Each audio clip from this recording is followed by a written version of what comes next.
Les amis, j'espère que vous allez tous bien. On se retrouve aujourd'hui avec une nouvelle vidéo d'actualité. Donc aujourd'hui, on va parler d'Ibra TV, de Reg MMA, de Baki.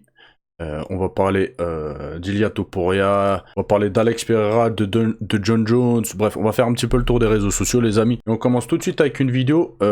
Attendez, je vous mets ça. Hop, voilà. De Reg MMA qui a parlé d'Ibra TV. Donc il y a un journaliste sur la chaîne RMC Sport et il lui a posé la question qu'est-ce que tu penses de d'Ibra TV, etc. Et on va voir la réponse intelligente de Reg MMA. Ibra TV, c'est un potentiel qui est à quel niveau par rapport à ceux que tu as affrontés par exemple? C'est pas la peine d'en parler parce que il est blessé, donc le combat se fera pas. Il a déclaré lui-même qu'il mettait un terme à ses ambitions sportives, en tout cas dans ce qui concerne le MMA. Donc ça, le dossier est clos et puis on va passer à autre chose. Je suis un combattant pro, je suis là pour me faire plaisir. Je suis plus dans la recherche de décrocher des ceintures ou de taper des tueurs. Il a donné une très bonne réponse par rapport à Ibra TV. Il a dit qu'il allait plus combattre par rapport à son œil, ce qui est tout à fait normal. En plus, le mec, chef d'entreprise, il doit avoir énormément d'argent. Là, il vient d'acheter, moi j'y connais rien en voiture, mais il vient d'acheter un je sais pas quoi, là, un Lamborghini ou je sais pas c'est quoi. Vous me direz en commentaire, la voiture verte là, je connais pas trop, hein, moi vous voulez pas. Il a pas que ça à faire, aller chiffonner dans une cage pour gagner, je sais pas, 20-30 000 euros. Ça représente rien pour lui, je suppose. Donc voilà.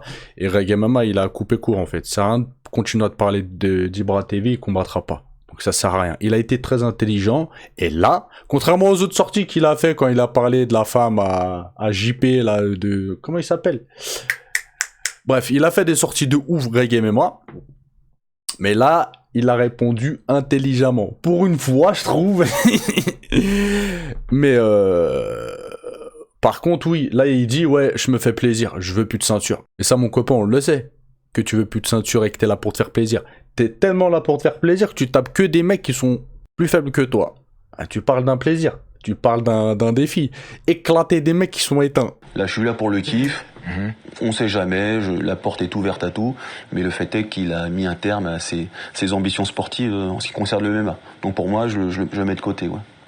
Ok, oui. Intéressant, c'est dommage, on aurait aimé le voir ce combat. Maintenant, Greg a l'air définitif, malgré que ce soit pas de sa faute, mais c'est dommage, on avait envie de le voir. Je sais qu'il voulait absolument ce combat parce que il y avait cette rivalité, j'avais gagné dans son domaine la lutte libre.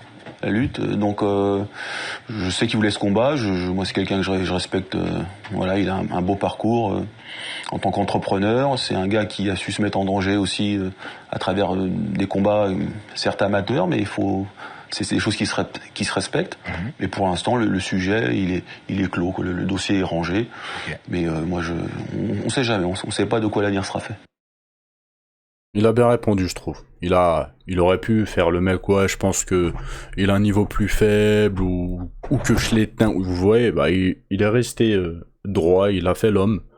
On continue, les amis, avec une info que je suppose beaucoup ont vu. J'ai pas pu la sortir hier, d'accord? Mais je vous la sors aujourd'hui, on va en parler très brièvement. Parce que je vais pas m'étarder sur ça. Il semblerait que Kevin Jousset veuille potentiellement affronter Baki. Donc on l'écoute vite fait, je vous dis ce que j'en pense. Je vais recombattre, sûr et certain. J'ai envie de bien me remettre physiquement, c'est la priorité parce que mon prochain combat, il faut clairement que je sois à 100%. Je peux pas me permettre d'arriver à 50%, pas arriver près. Je suis quand même à un tournant de ma carrière, entre guillemets. Du coup, ce sera vers la fin de l'année, je pense, environ. Et pour Baki, écoute, pourquoi pas moi, je suis prêt à voir toutes les offres qui sont sur la table. J'ai eu plusieurs organisations qui m'ont contacté déjà, que ce soit françaises ou internationales. Je sais pas pour Baki si lui, il est encore sous contrat avec Ares ou non, ça c'est des choses à voir. Combattre ce mec-là, oui, ça me plairait dans le sens où c'est un très gros nom en France, c'est un très très bon athlète, j'ai vu quelques-uns de ses combats, il a l'air très très bon, ce sera un challenge qui me plairait énormément. Est-ce que ce serait sous les couleurs d'Ares ou d'une autre organisation? J'en ai aucune idée dans le sens où déjà je sais même pas si lui serait intéressé. Je sais pas ce que lui veut, j'imagine qu'il est sûrement intéressé par l'UFC et je lui souhaite d'atteindre ses objectifs. Mais après, si c'est quelque chose d'envisageable, signe, direct, je suis prêt. Donc les amis, pour ceux qui le savent, je suis déjà revenu dessus. Moi, je suis pas trop combat franco-français. Je pense que la terre, elle est assez grande pour que nos athlètes français puissent affronter d'autres personnes. Donc je trouve ça un petit peu toujours dérangeant quand deux Français s'affrontent. Je sais qu'il y en a beaucoup, justement, ils apprécient ça parce que, voilà, ça hype généralement les combats, etc. Moi, je trouve ça un peu dommage. Par contre, un Jusei Baki, je dis pourquoi pas. Pourquoi pas, les gars. Jusei, ça reste quand même un ancien de l'UFC, il a un très bon niveau, même s'il s'est fait, voilà, il est plus à l'UFC, etc. Et Baki, on le connaît, les amis, il a un très très bon niveau. Potentiellement, c'est l'un des meilleurs Français en devenir, potentiellement, on verra bien. Donc oui, l'ancienne génération contre la nouvelle génération, ça pourrait être sympathique, voilà. Donc si ce combat doit avoir lieu, bien évidemment, je suis pour. Maintenant, les amis, on va parler de Jon Jones. Lors d'un stage, il y a un mec qui lui a posé la question « Quel combat a été le plus dur pour toi dans ta carrière? Quel opposant t'a donné le plus de fil à retordre ?» Et il a dit « Gustafsson ». Voilà. Et c'est vrai que Gustafsson, les amis, c'était un très très gros client. Et je crois que c'était pendant le premier fight, Jon Jones a vraiment eu chaud. Je crois que c'était le premier fight, hein. Je sais plus si c'était... Ouais, je crois que c'était celui-là. Et ouais, franchement, on aurait pu dire Gustafsson ou Reis. Reis aussi, les amis. Pour moi, je pense que l'un de ses combats les plus durs qu'il a fait, c'est contre Reis. Je sais pas ce que vous en pensez, les amis. Donc voilà, je pense que c'était ouais, soit l'un, soit l'autre. Il aurait pu dire les deux blazes. On continue, les amis, avec Jon Jones qui parle des sparring et de l'entraînement, etc. Et ce qu'il dit, je trouve ça très pertinent. Et écoutez bien ceux qui font du MMA, et surtout les plus jeunes, qui aiment se remplir des fois. Je vois des vidéos, ils se remplissent tellement à l'entraînement, mais ils se remplissent sans protection. Remplissez-vous, il existe bien évidemment des sparring lourds, voilà, des sessions où ça frappe fort, ça frappe dur, mais mettez des casques, mettez des protections, voilà. Donc il a dit quoi? Jon Jones n'aime pas s'entraîner durement. Il a dit, je pense que les entraînements doivent être respectueux, rentrer chez soi avec un mal de tête, c'est terrible. C'est vrai que les amis, on a tous connu ça, tu rentres chez toi, t'as mal à la tête, c'est une dinguerie, wesh. Il poursuit en disant, je pense que c'est l'une des principales choses que les combattants ne réalisent pas. Plus ils s'entraînent intensément, plus leur temps de réaction diminue. Ça, je ne savais pas. Et j'ai mal compris sa phrase, c'est quoi? C'est en gros, plus tu prends des coups dans ta tête, plus au fil du temps, ta réaction, tes réflexes sont moins bons, c'est ça? Vous avez l'impression de devenir plus fort et plus résistant, mais votre temps de réaction sera la première chose qui disparaîtra. C'est la première fois de ma vie que j'entends ça, et ça pourrait être totalement vrai, carrément. Après, Jon Jones, ça fait 15 ans il combat, top niveau, superstar entre guillemets, il est entouré sans doute des meilleurs. Donc s'il dit ça, les amis, c'est pas une phrase qu'il lance à la légère. Ils vont voir des spécialistes, ils vont voir des trucs qui sont au beurre, les mecs. Au beurre. Donc s'il dit ça, c'est sans doute qu'il l'a entendu, qu'on lui a dit, vous captez. Donc très potentiellement, ce qu'il dit, ça peut être vrai. Chose que je ne savais pas, hein, bien évidemment. Et je pense que beaucoup d'entre vous non plus.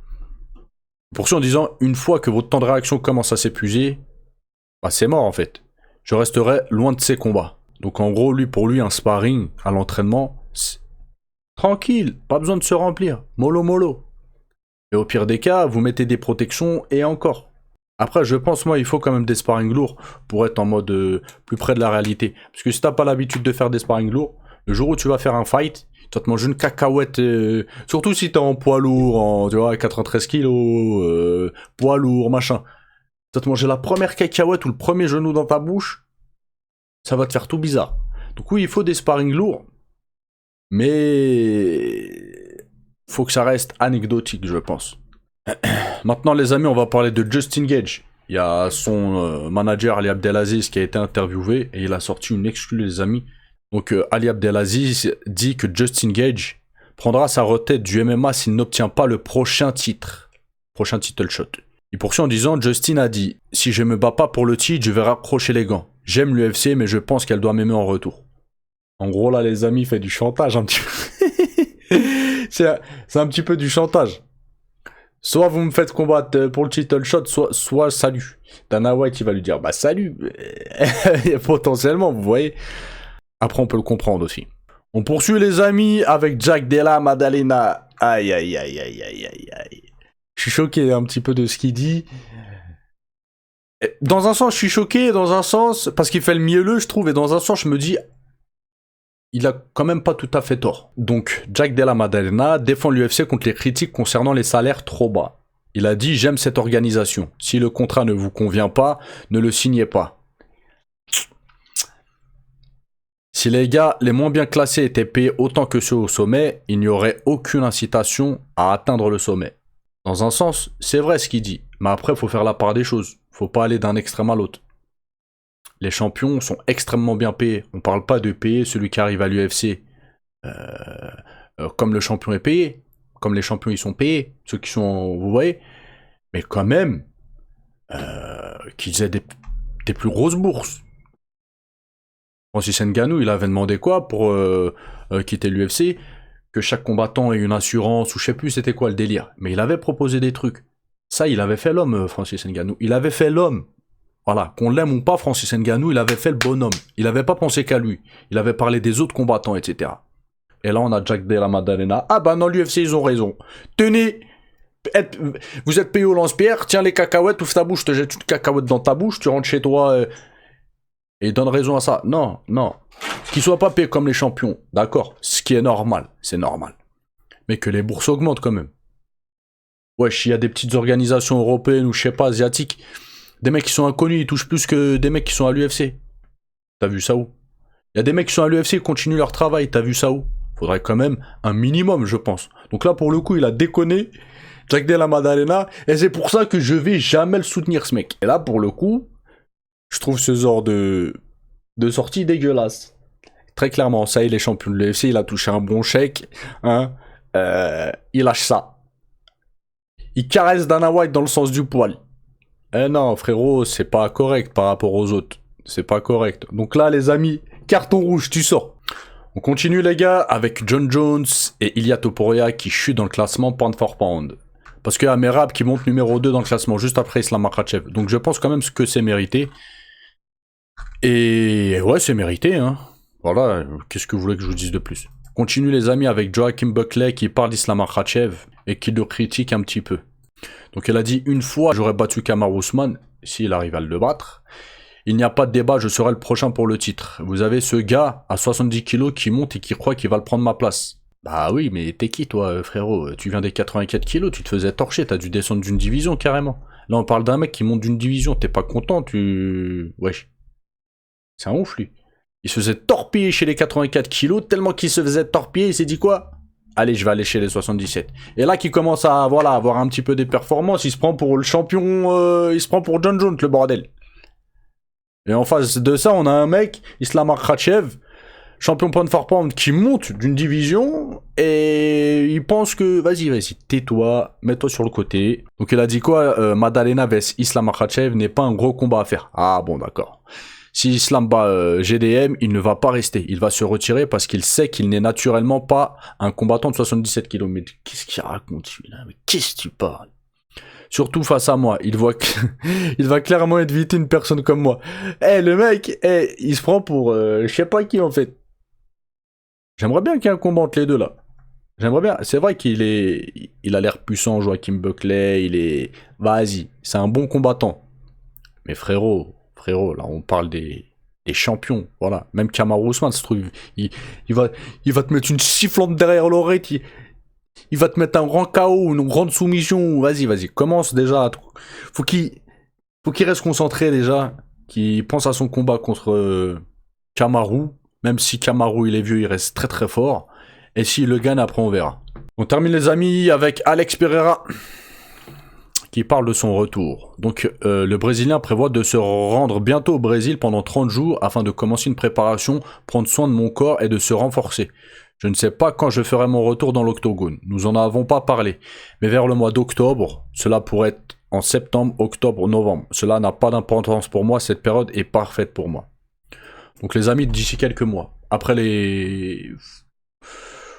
début d'année, fin d'année. Donc quand même, j'ai envie de revoir Alex Pereira dans la cage.